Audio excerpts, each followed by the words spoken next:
Can I just ask what you're up to today? What I'm up to today? Not a lot. What are you on holiday? Or? No. So you don't have a job? You retired? Sort of, yeah. Okay. And can I ask what you were doing before you retired? Surviving? How do you define surviving? Well, I'm standing here talking to you, and I. So you made it? Well, it's for others to judge, isn't it? You know what I mean? Yeah. So, do you want to say anything about what you did, or? Make no difference, does it? Doesn't make any difference what anybody does it? Really? Yeah. Really? So, what you did, whatever it was, did that make you happy?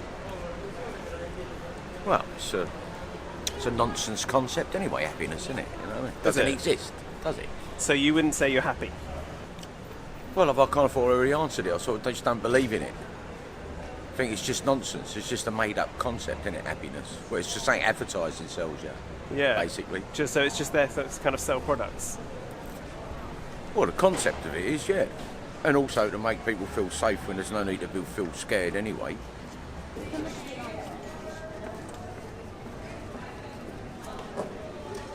Can I ask what you're up to today? Working. So what do you do? I'm box office manager at this theatre. All right. Okay. All right. So are you? How did you get into that? Are you an actor? Did you sort of? Yes. So I've worked in box office 10 years. And yeah, I started just because it was possible to do it as casual and act at the same time. Yeah. But acting stopped and this was kept on. Right. Okay. So how did you find the acting profession? What? I mean, it's good for people who want it. I found the business. Obviously, I love the creative side. I still do the creative side. I just don't try to get paid anymore because that was the bit that was soul destroying for me. Right. Was the business side of it and always trying to find the next thing and.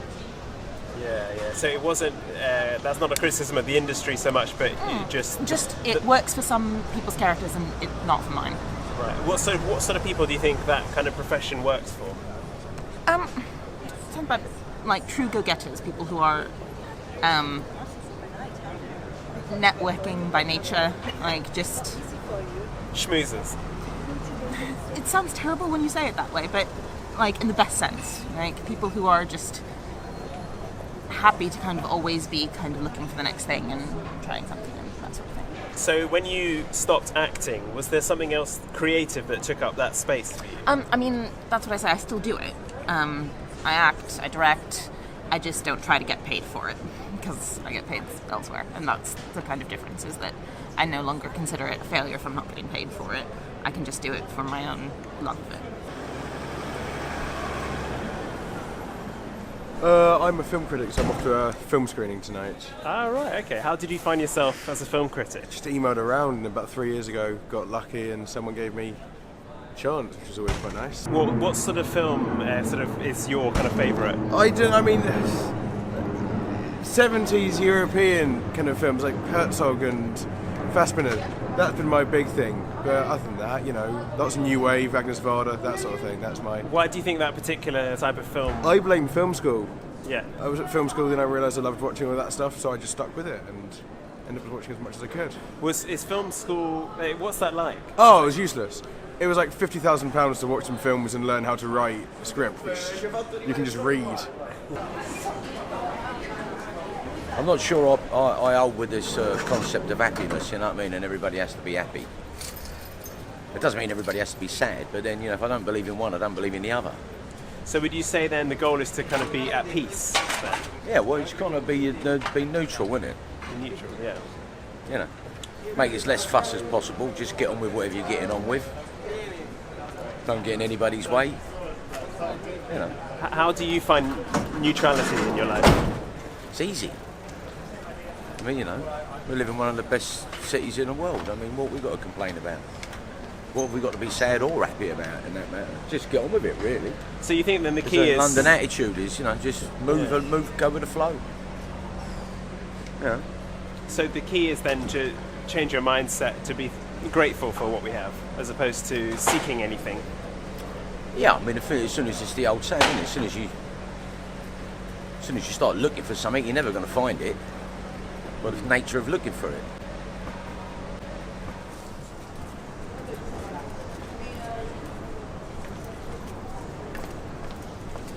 So I'm just rolling my cigarette before my shift. I work just there in Zara.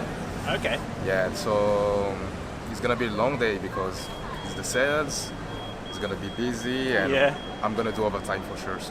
But it's So fine. I detect a French accent. Yeah, I'm from you- Paris. From Paris. Oh, okay. What's your goal? What do you want to be doing? I want to be happy. Happiness. That's it. Reach the happiness. No, like one of my goals is just traveling. So London is just the first step of my goal, and I would like to go maybe Cape Town or Amsterdam. Why not? So that's my next step.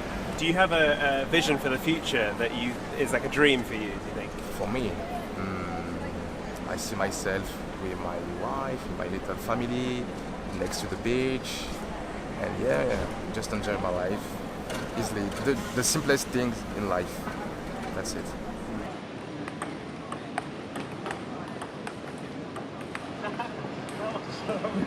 What sort of project interests you?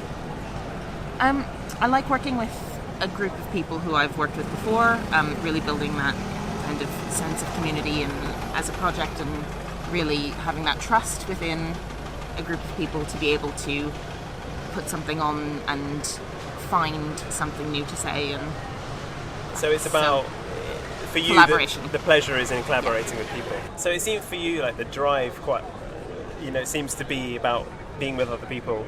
probably, You know, you want to work with people, you like sort of Yeah. being around people makes you happy. Yeah. Where do you think that comes from? through my life, my experiences have taught me that that's when I'm happiest. So I think the drive to do that is reinforced by past experiences. That, you know, I can look at examples A, B, and C and go, well, when I was doing this, that is when I feel most alive and most excited and, you know, happiest.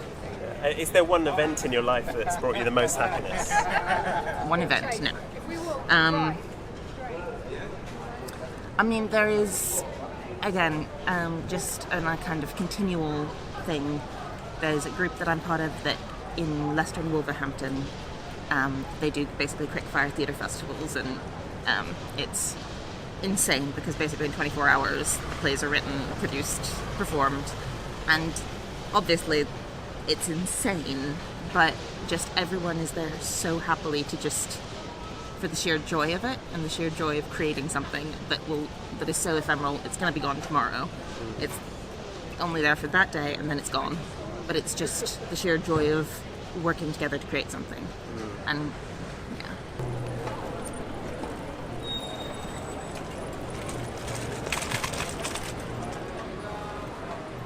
Do you think our culture is moving in a good direction or in a good way? Well, as long as people keep having children and reproducing, I'm sure culture will sort itself out.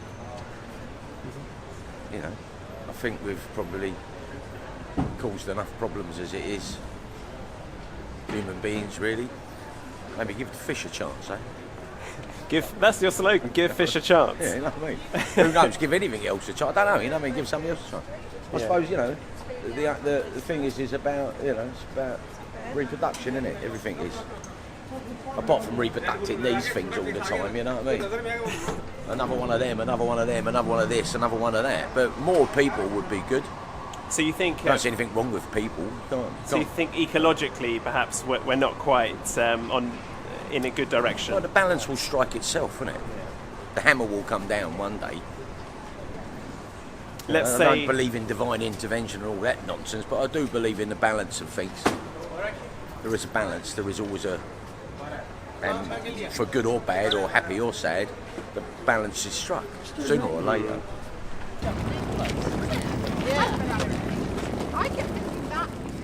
If you could go back to your 15-year-old self Yep. and give them one piece of advice, with hindsight that you have now, what would it be? Save your money. Did you spend it all? Yep. And now I need to save up again. Don't spend your bar mitzvah money, that's it. Don't spend your bar mitzvah money. Don't buy the Mac. Ah, you spent it on a Mac. Yes, I thought it was sensible, wasn't it? Yeah. And if you could go back to your, let's say, your 19-year-old self and give them one piece of advice, with the hindsight you have now, what would it be? Don't worry so much. Things will happen. Good things, bad things. It'll be okay in the end. And not be as afraid of what other people are thinking at the time about what you're doing.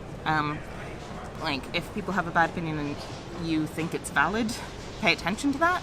But otherwise, don't worry about it so much. Did you worry a lot? Oh, yeah.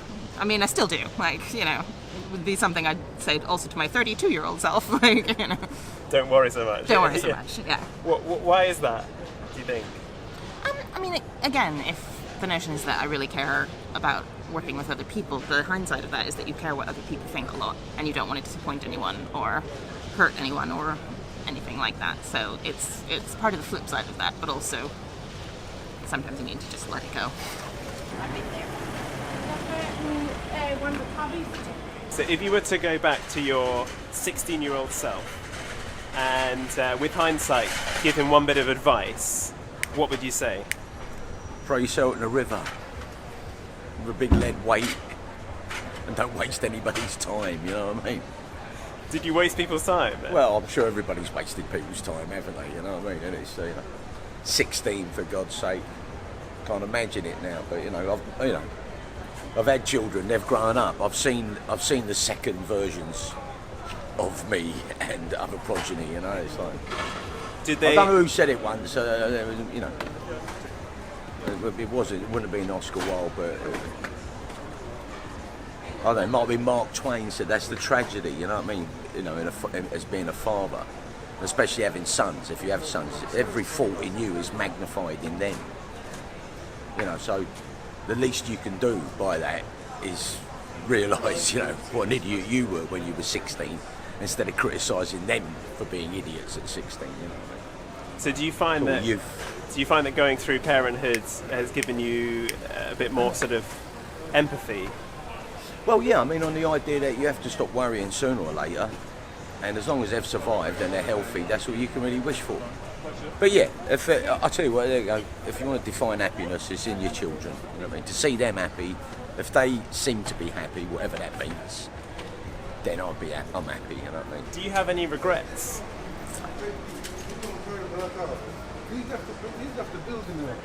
Maybe when I was younger, but not now. No time for regrets anymore. But maybe when I was younger, possibly, yeah, you know. What sort of things? Well, you know, pretty hard to pick out now. But now, no, I don't. You know, I don't have time for them now. You know, what's done is done.